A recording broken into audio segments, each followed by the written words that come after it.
Welcome to our new video. आज की इस वीडियो में हम यूके क्वेश्चंस को डिस्कस करेंगे जो एम्बेसी ने न्यू एडअप किए हैं।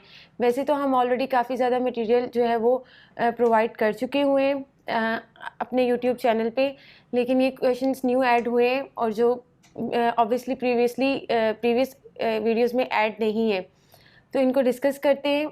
सबसे पहले सर आप हमें ये बताएं कि ये जो न्यू क्वेश्चंस ऐड हुए हैं इनमें जो मोस्ट फ्रीक्वेंट क्वेश्चन जो आस्क्ड हो रहा है वो है कि आपने अपनी एम्बेसी फ़ी कैसे पे की है।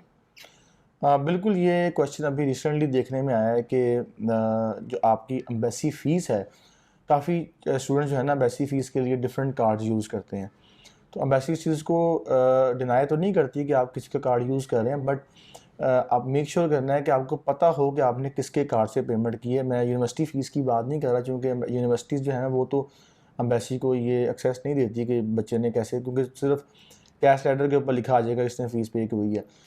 वी आर डिस्कसिंग अबाउट जो आपकी एम्बेसी फ़ीस है, जो आपने वीज़ा एप्लीकेशन फ़ीस पे करनी है, आपने इंश्योरेंस IHS पे करना है, वो आपने किस कार्ड से पे की है। अब उसमें जो रिसेंटली क्वेश्चन देखने में आया है, स्टूडेंट से पूछा गया कि आपने अपनी एम्बेसी फ़ीस कैसे पे की है। उसने कहा जी मैंने अपने कार्ड से पे की है, ऑनलाइन क्रेडिट कार्ड से पे की है। फिर उससे क्वेश्चन पूछा गया कि आपका कोई रिलेटिव है यूके के अंदर, कोई दोस्त कोई जानने वाला है। उसने कहा जी नहीं, मेरा वहाँ पर जानने वाला कोई भी नहीं है। लेकिन फिर एम्बेसी ने पूछा कि आपने जो कार्ड यूज़ किया है एम्बेसी फ़ीस पे करने के लिए, वो कार्ड यूके का है और वो इस बंदे का कार्ड है, बंदे का नाम लिया गया। फिर उसने कहा स्टूडेंट ने कि जी हाँ, वो मैंने उस बंदे का कार्ड यूज़ किया है। उसके खैर आपके कह लें कि आंसर के अंदर काफ़ी जो है ना, बाइसनेस आ गई थी। हाँ जी, डिफरेंसेस आए, जिसकी वजह से उसका वीज़ा रिफ्यूज़ कर दिया गया। तो ये एक क्वेश्चन है जो आपको पता होना चाहिए कि आपकी जो एम्बेसी फ़ीस है वो किस कार्ड से पे हुई है। अगर आप अपने स्टूडेंट का कार्ड यूज़ कर रहे हैं, किसी दोस्त का कार्ड यूज़ कर रहे हैं, किसी का भी कार्ड यूज़ कर रहे हैं, तो आपको उसका टेल नाम देम पता होना चाहिए और एम्बेसी को फ़ौरन बताएं कि मैंने स्ट्रेट अवे। भाई हाँ, इस बंदे का कार्ड यूज़ किया। अगर वो पूछता है कि आपने अपना कार्ड क्यों नहीं यूज़ किया, तो सिंपल सा है कि मेरे कार्ड की लिमिट इतनी नहीं थी है, क्योंकि आपको पता है कि डिफरेंट बैंक्स के डिफरेंट कार्ड लिमिट्स होती हैं और जो यूके की एम्बेसी फ़ीस है और इंश्योरेंस फ़ीस है वो अच्छी खासी 2 ढाई 3 लाख रुपए तक चली जाती है। तो 2000 पाउंड 1500 पाउंड, तो काफ़ी बच्चों के पास जेन्युइन ये प्रॉब्लम है कि उनके कार्ड की इतनी लिमिट नहीं होती। तो आप स्ट्रेट अवे कह सकते हैं कि मैंने अपने एजेंट का, कज़न का, दोस्त का कार्ड यूज़ किया है और चूंकि मेरे कार्ड की लिमिट नहीं थी। और अगर आपने कार्ड को ऐसा यूज़ किया जो बंदा बाहर बैठा हुआ है यूके के अंदर, तो आपने उस वीज़ा एप्लीकेशन फॉर्म में ये लाजमी मेंशन करना है कि मेरा वहाँ पर रिलेटिव है, कोई दोस्त है, फ्रेंड है, ताकि वो कल को अगर आपसे वो पूछता है कि आपने कार्ड कौन सा यूज़ किया, तो आप उसे बता सकें कि मैंने उसी का कार्ड यूज़ किया, क्योंकि मेरे पास इतनी लिमिट नहीं थी नहीं है। थी सर। जैसा कि लेवल 7 पे लाइक मास्टर्स पे स्पाउस भी ट्रैवल कर सकता है आपके साथ, तो ऑब्वियसली जब स्पाउस केसेस में भी आपसे डिफरेंट क्वेश्चंस होते हैं, तो जो सबसे पहला क्वेश्चन है कि why your spouse is travelling with you, तो इसको एक स्टूडेंट कैसे एलैबोरेट कर सकता है या डिलीवर कर सकता है। देखिए, इसका कोई एक आंसर नहीं हो सकता, इसके मल्टीपल आंसर्स हो सकते हैं, case depending to upon. Case vary करते हैं। आपने जस्टिफाई करना है कि आपका स्पाउस क्यों ट्रैवल कर रहा है। नंबर वन, आपकी शादी रिसेंटली हुई है और आपके अभी इतना टाइम स्पेंड साथ नहीं किया, लेकिन आपने स्टडी करने जाना है मेन अप्लाई करने, तो चूंकि टाइम कम स्पेंड हुआ है तो वो प्लान कर रही है कि या कर रहा है कि स्पाउस मेरा साथ चला जाए ताकि मैं वहाँ जाकर उसके साथ टाइम स्पेंड कर सकूँ। आपका जो बच्चे हैं या बच्चा है या बच्ची है, छोटा बच्चा है, उसकी एज कम है, तो उसको टेक केयर करने के लिए आपको कोई साथ में ऐसा बंदा चाहिए जो उसकी टेक केयर कर सके। उसकी एज कम है, तो आप इसलिए अपने स्पाउस को साथ लेके जा रहे हैं। आपकी जो एजुकेशन करने जा रही हैं या जा रहे हैं, उसकी टर्नओवर इतना ज़्यादा नहीं है, साल डेढ़ की डिग्री है, तो आप चाहते हैं कि मेरा स्पाउस जो है मेरे साथ रहे ताकि वहाँ मेरी हेल्प आउट हो सके। या आप ऐसे कह सकते हैं कि वो वहाँ पर स्टे नहीं करेगा, लेकिन वीज़ा इसलिए साथ स्टैम्प हो रहा है ताकि अगर कभी ज़रूरत पड़ती है उसको ट्रैवलिंग के लिए तो मेरे पास आ जा सके, हम इजीली वहाँ पर जो है ना वो रह सकें।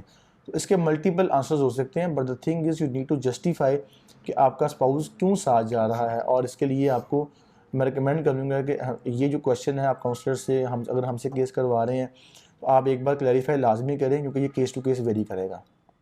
सर ये तो हो गया कि स्पाउस क्यों ट्रैवल कर रहा है। अगर स्पाउस नहीं ट्रैवल कर रहा तो obviously embassy has a right to ask anything, तो उस केस में हम क्या आंसर दे सकते हैं कि why your spouse is not travelling with you.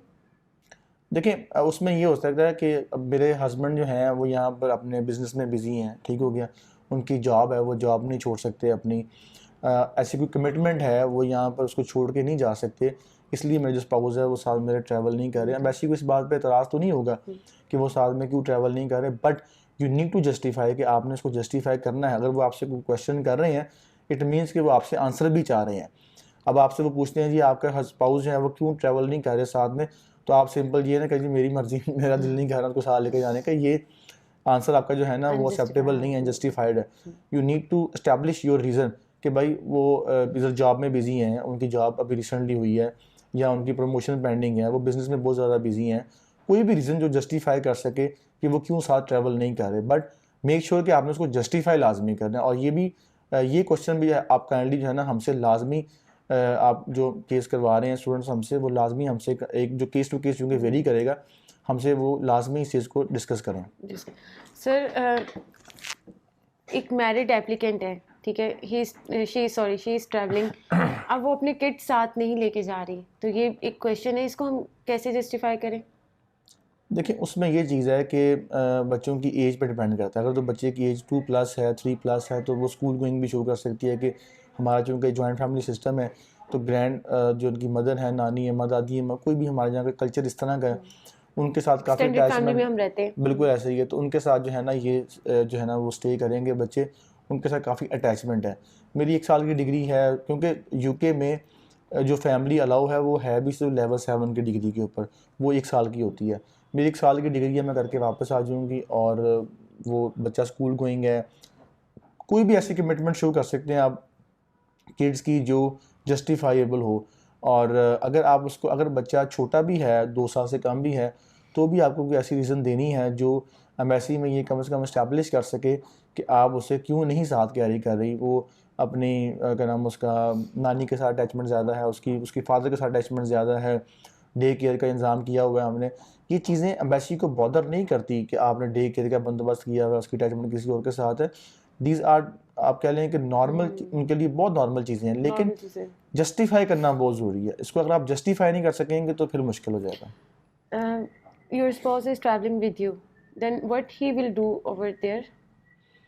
देखिए ऑब्वियसली स्पाउस साथ जा रहा है तो वो टेक केयर करेगा बच्चों की भी, और मुझे सपोर्ट देगा, मोरल सपोर्ट देगा।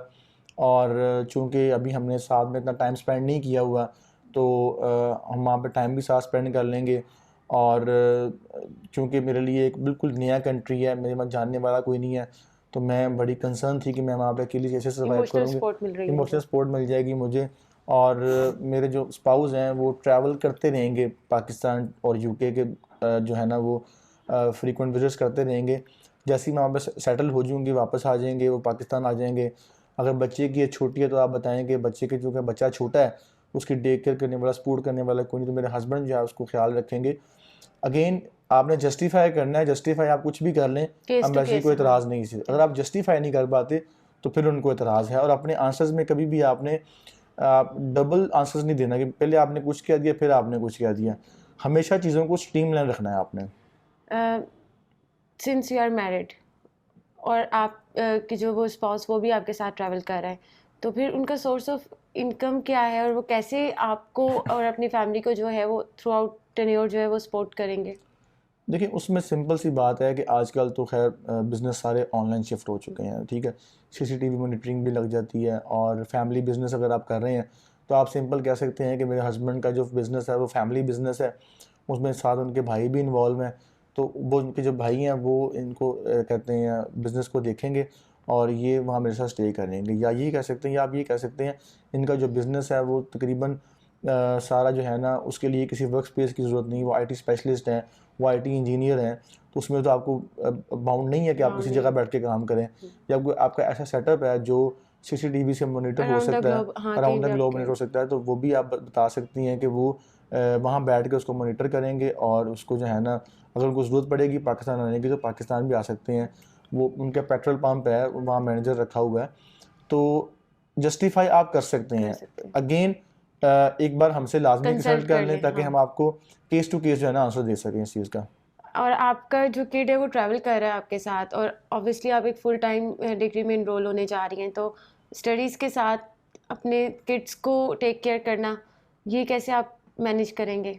देखिए स्पाउस अगर साथ है तो फिर तो बड़ा आसान, इसका इजी आंसर है कि जो स्पाउस है वो मेरे बच्चों को जो है ना वो क्या नाम उसका टेक केयर करेगा, बच्चों को उसकी रिस्पॉन्सिबिलिटी है, और मैं अपनी स्टडीज़ पे फोकस करूँगी। सेकंड आप ये कह सकते हैं डे केयर का कोई 2-3 नाम डे केयर के जहाँ पे आपने कंपटीशन अपनी शॉर्ट लिस्ट की है, जहाँ पे आपकी यूनिवर्सिटी है, वहाँ पर आप देखें कि जो डे केयर सेंटर्स हैं उस सराउंडिंग्स में उनका आप एक्सपेंस वगैरह सारा देखें कि वहाँ पे कितना एक्सपेंस है। उसका आप बता सकती हैं कि मैंने ऑलरेडी जो है ना वो डे केयर शॉर्ट लिस्ट की है, मैं इतने बजे से लेके इतने बजे तक बच्चों को वहाँ छोड़ दिया करूँगी, और फिर जो है ना अपनी वो क्या नाम उसका स्टडीज़ जो है ना वो करने जाया करूँगी, वापस फिर उनको फिर ले लिया करूँगी। या अगर स्पाउस साथ जा रहा है तो स्पाउस जो है ना मेरा वो बच्चों का ख्याल रखेगा। In any case there is always an answer to a question, but आपने ये लाजमी ख्याल रखना है कि जो आप आंसर कर रहे हैं वो लॉजिकल है, जस्टिफाइबल है कि नहीं है, और आपके जो पिछले आंसर्स हैं, हाँ जी, जो पिछले आंसर्स हैं उनसे कॉन्ट्राडिक्ट नहीं करना चाहिए। पहले आपने कुछ कह दिया बाद में कुछ कह दिया, ये हरगिज़ नहीं होना चाहिए। सर आप जेनेरिक क्या टिप्स देंगे एक इंटरव्यू को कि वो किस तरह से अपना इंटरव्यू प्रिपेयर करें? देखिए जेनेरिक टिप्स तो मैं ऐसे काफ़ी दे चुके हैं हम पहले वीडियोस में। जो सबसे जो मोस्ट इम्पॉर्टेंट टिप मैं हमेशा देता आता हूँ वो ये होती है कि अपना जो अपने आप को पोर्ट्रे करना है अपने ऐसे कि जैसे आप बहुत एक जेन्युइन स्टूडेंट हैं। आप 50-60-70 लाख रुपए खर्च करने जा रहे हैं, तो आपकी हर चीज़ की रीज़न होनी चाहिए, आपकी रिसर्च, आपकी स्टडी ठीक इतनी होनी चाहिए कि आप उसको ईज़िली जस्टिफ़ाई कर सकें अपने जो आपने स्टेप लिया है। आप लाइफ में कोई भी काम करते हैं, रूटीन में काम करते हैं, तो आप उसको बड़ा जस्टिफ़ाई करते हैं कि भाई मैंने ये काम किया, इसके पीछे ये रीज़न थी मेरी। मैंने ये चीज़ परचेज़ की, मैंने ये सेल फ़ोन परचेज़ किया है, मैंने ये एप्पल के पॉड्स परचेज़ किए, मेरे पास ये रीज़न थी। तो आप उसको बड़ा जस्टिफ़ाई करते हैं among your socials and peers. वही चीज़ आपने जस्टिफ़ाई करनी है एम्बेसी के आगे, लेकिन with logics and with references कि भाई मैंने ये मैं काम करने जा रहा हूँ, ये मैं स्टडी करने जा रहा हूँ, ये बेनिफिट है, ये इसके स्टैटिस्टिक्स को पढ़ें और यूनिवर्सिटी की साइट्स को खंगालें और उनको पढ़ें, उनके मैप्स देखें, रिसर्च करें as much as you can. हम अपने अपने स्टूडेंट्स को भी ये कहता हूँ कि हम आपको सारा कुछ प्रोवाइड कर रहे हैं, वीडियोस भी, मटेरियल भी, रिसर्च भी, लेकिन जब तक आप खुद नहीं पढ़ेंगे आप इंटरव्यू में पास नहीं हो सकते।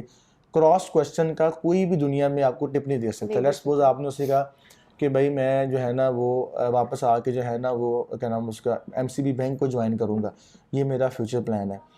अब वो आपसे अगला क्वेश्चन ये करता है कि एमसीबी की कौन सी ब्रांच को आप ज्वाइन करेंगे, कौन से आप लेवल पे ज्वाइन करेंगे, किस पोजीशन पे ज्वाइन करेंगे, ये वो क्वेश्चन है जो उसने आपके आंसर में से निकालना है। तो बी रेडी फॉर दैट। हमेशा वो ये तभी आप आंसर कर पाएंगे जब आपकी रिसर्च अच्छी होगी, और कोई भी आंसर जो है ना वो गलत नहीं होता जब तक आपके पास उसकी रीज़न हो।